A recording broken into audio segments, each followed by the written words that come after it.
اعوذ باللہ من الشیطان الرجیم بسم اللہ الرحمن الرحیم۔ ریاکاری ایک خطرناک گناہ ہے۔ ریاکاری تو مراد انسان مخلوق دی خوشنودی دی خاطر اللہ تعالیٰ دی عبادت کرے یا دوجا ہدف ایسا عمل کرے جن دے وچ اللہ تعالیٰ راضی ہوئے، مخلوق بھی راضی ہوئے۔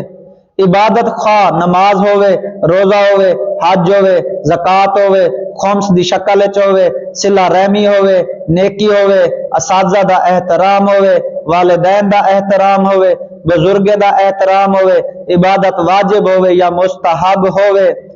اگر ایسا عمل لوگوں دی رضا واسطے کیتا گئے تا او عمل ریاکاری شمار ہے۔ ریاکاری حرام ہے اور ایسا عمل ضائع ہو ویندے۔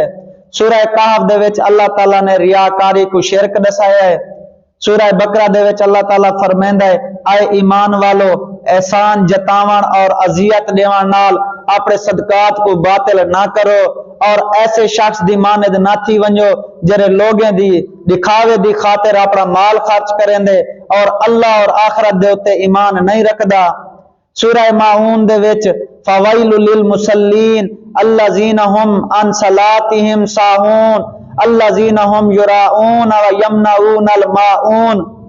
اللہ تعالیٰ فرمیندے ہلاکت انہیں نمازیں واسطے جڑے نماز کو لوگ غافل رہنن اور ریاکاری کرنن اور استعمال کرنے والی چیز کسے کو دیندے نہیں، انہیں واسطے اللہ تعالیٰ فرمیندے ہلاکت